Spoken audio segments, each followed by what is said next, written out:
बचपन में एक कविता पढ़ी थी। खड़ा हिमालय बता रहा है डरो न आंधी पानी से, खड़े रहो तुम अविचल होकर हर संकट तूफानी में।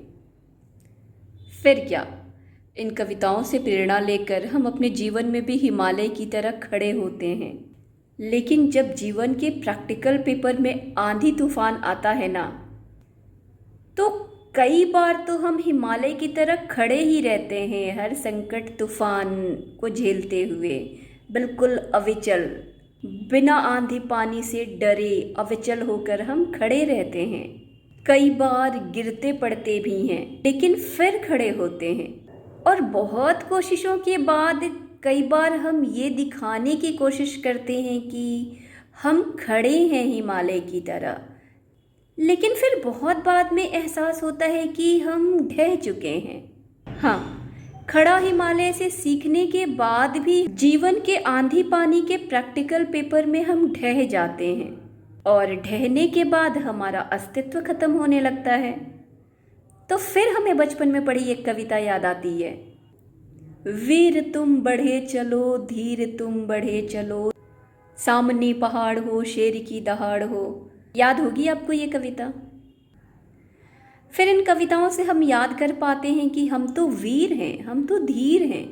और बचपन से हमारे वीरता के कई कारनामे जो हमारे परिवार वाले, हमें जानने वाले जानते हैं, वो हमें अपनी वीरता धीरता की याद दिलाते हैं, और वीर बन हम पुनः खड़े हो जाते हैं, आगे बढ़ते हैं।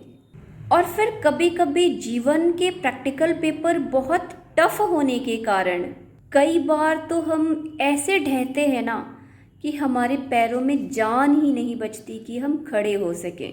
फिर हमारी वीरता याद दिलाने के लिए हमारे दोस्त, हमारे जानने वाले, हमारे परिवार वाले ये जामवंत बनकर आते हैं और कहते हैं, का चुप साध रहे बलवाना। फिर हम आत्ममंथन करते हैं, अपनी वीरता याद करते हैं, हिमालय की तरह खड़े होते हैं अविचल होकर। फिर वीर धीर की तरह हम आगे बढ़ते हैं।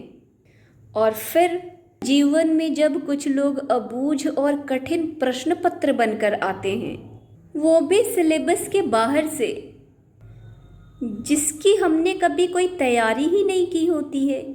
मतलब लोगों की नकारात्मक व्यंग्यात्मक टिप्पणियाँ, बातें, हमें नीचा दिखाने की कोशिश, हमें गिराने की कोशिश, हमारे बारे में गलत बातें फैलाने की कोशिश, हमारे खिलाफ षड्यंत्र। जब ऐसे प्रश्न हमारे सामने आते हैं ना, तो हम छलनी हो जाते हैं। लोग हमारे बारे में दुष्प्रचार करते हैं और अपनी गंदी बातें छुपाते हैं। अपनी गंदगी छुपाने के लिए हमें नीचा दिखाते हैं, हमें कलंकित करते हैं। तब फिर बचपन में पढ़ी एक कविता याद आती है। मीठी वाणी बोलिए मन का आपा खोए, औरन को शीतल करे आपहु शीतल होए। और फिर हम वाणी मतलब सरस्वती माता के वरदान का आदर करते हैं, और हम उन कठिन प्रश्न पत्रों को फाड़कर नहीं फेंकते। हम नहीं करते उन पर उल्टियाँ, जो हमारे ऊपर उल्टियाँ कर कर के हमें दुर्गंधित करने की कोशिश करते हैं। नहीं करते हैं हम पलटकर उन पर उल्टियाँ, जो हम पर उल्टियाँ कर कर के हमें दुर्गंधित करते रहते हैं। लेकिन फिर भी हम यही याद रखते हैं कि मीठी वाणी बोलिए मन का आपा खोए, औरन को शीतल करे आपहु शीतल होए।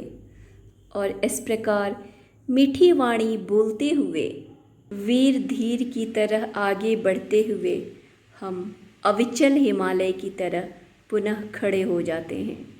और इसके बाद भी हम फिर से अपने बचपन की कविता का अंश याद रखते हैं।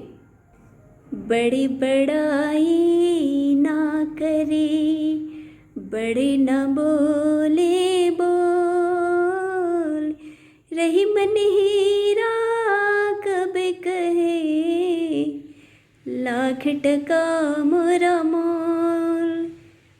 तो अब आपको समझ में आ गया होगा कि मैंने कहानी कहाँ से शुरू की थी और कहाँ लेकर आई, कि हमें जो शिक्षाएं बचपन से मिलती हैं उनको अपने जीवन में उतारना भी पड़ता है। सिर्फ पढ़ने से काम नहीं होता, उन्हें जीना भी पड़ता है। और अंत में उम्मीद है आप मेरे संदेश को समझ पा रहे होंगे और उसे आत्मसात कर पाएंगे। धन्यवाद।